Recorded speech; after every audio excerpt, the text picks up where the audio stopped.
Good morning every one.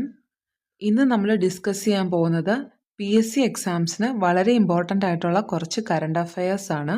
പല എക്സാംസുകൾക്ക് വളരെയധികം weightage ഉള്ളൊരു ഏരിയയാണ് കറണ്ട് അഫയേഴ്സ്. ഫോർ എക്സാമ്പിൾ, ഈ മാസം നടക്കാനിരിക്കുന്ന ബീറ്റ് ഫോറസ്റ്റ് ഓഫീസറിന് ഏതാണ്ട് ഒരു 10 മാർക്കോളം കറണ്ട് അഫയേഴ്സ് ആണ്. അപ്പോൾ നമുക്ക് ക്വസ്റ്റ്യനിലേക്ക് പോകാം. ഫസ്റ്റ് ക്വസ്റ്റ്യൻ: മുഖ്യമന്ത്രിയും പ്രതിപക്ഷ നേതാവും സ്ത്രീകളായ ഇന്ത്യയിലെ ഏക നിയമസഭ. ഉത്തരം: ഡൽഹി നിയമസഭ. ഈ കഴിഞ്ഞ നവംബർ 1 കേരളം രാജ്യത്തെ അതിദാരിദ്ര്യമുക്ത സംസ്ഥാനമായി പ്രഖ്യാപിക്കപ്പെട്ടു. 2021 ആരംഭിച്ച EPEP പദ്ധതിയിലൂടെയാണ് സാധ്യമായത്. EPEPയുടെ പൂർണ്ണരൂപം എന്ത്? EPEP എന്ന് പറഞ്ഞു കഴിഞ്ഞാൽ extreme poverty eradication project. Next question: ഇന്ത്യയിലെ ഏറ്റവും നീളമേറിയ കാൻറ്റിലിവർ ഗ്ലാസ് ബ്രിഡ്ജ് 2025 ഡിസംബറിൽ ഉദ്ഘാടനം ചെയ്തത് എവിടെയാണ്? ഉത്തരം: വിശാഖപട്ടണം, ആന്ധ്രാപ്രദേശ്.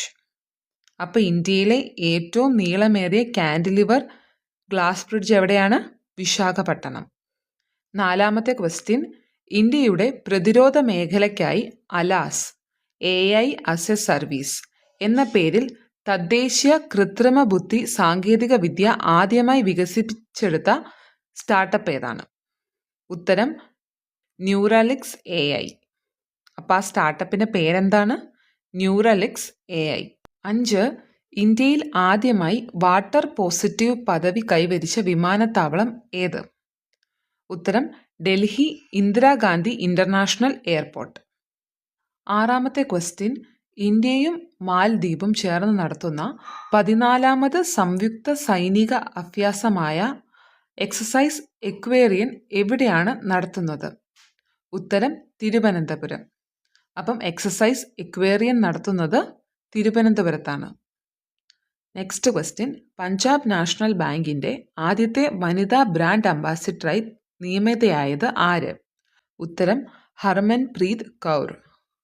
അപ്പം പഞ്ചാബ് നാഷണൽ ബാങ്കിൻ്റെ ആദ്യത്തെ വനിതാ ബ്രാൻഡ് അംബാസിഡർ ആരാണ്? ഹർമൻപ്രീത് കൗർ ആണ്. എട്ടാമത്തെ question: Oxford university press 2025 word of the ഇയറായി തിരഞ്ഞെടുക്കപ്പെട്ട വാക്ക് ഏതാണ്? ഉത്തരം: റേജ് ബൈറ്റ്. ഒമ്പതാമത്തെ ക്വസ്റ്റ്യൻ: ഇന്ത്യയിലെ ആദ്യത്തെ യൂട്ടിലിറ്റി ടണലുള്ളതും രാജ്യത്തെ ആദ്യത്തെ പ്രവർത്തന സജ്ജമായ സ്മാർട്ട് സിറ്റിയുമായ ഗിഫ്റ്റ് സിറ്റി എവിടെയാണ്? ഉത്തരം: ഗാന്ധിനഗർ, ഗുജറാത്ത്.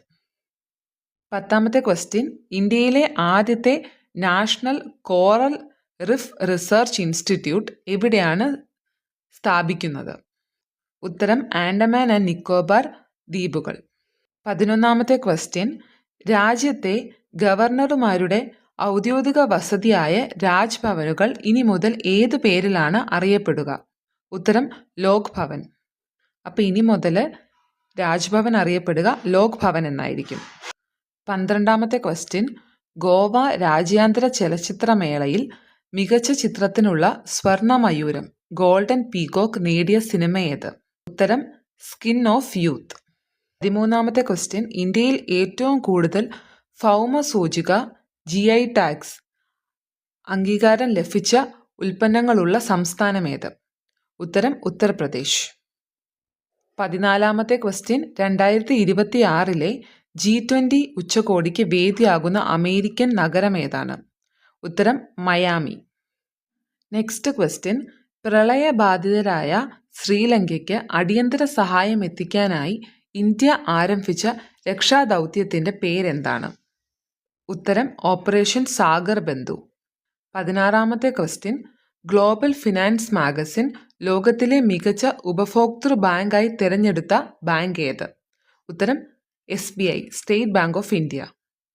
17ാമത്തെ ക്വസ്റ്റ്യൻ: കേരളത്തിൽ ആദ്യമായി കവച് സുരക്ഷാ സംവിധാനം നിലവിൽ വരുന്ന റെയിൽവേ പാത ഏത്? ഉത്തരം: എറണാകുളം സൗത്ത് മുതൽ ഷൊർണൂർ ജംഗ്ഷൻ. 18ാമത്തെ ക്വസ്റ്റ്യൻ: ഏഷ്യയിലെ ആദ്യ കാർബൺ നെഗറ്റീവ് ദേശീയോദ്യാനം ഏതാണ്? ഉത്തരം: ഇരവികുളം ദേശീയോദ്യാനം. അപ്പം ഏഷ്യയിലെ ആദ്യത്തെ കാർബൺ നെഗറ്റീവ് ദേശീയോദ്യാനം ഏതാണ്? ഇരവികുളം ദേശീയോദ്യാനമാണ്.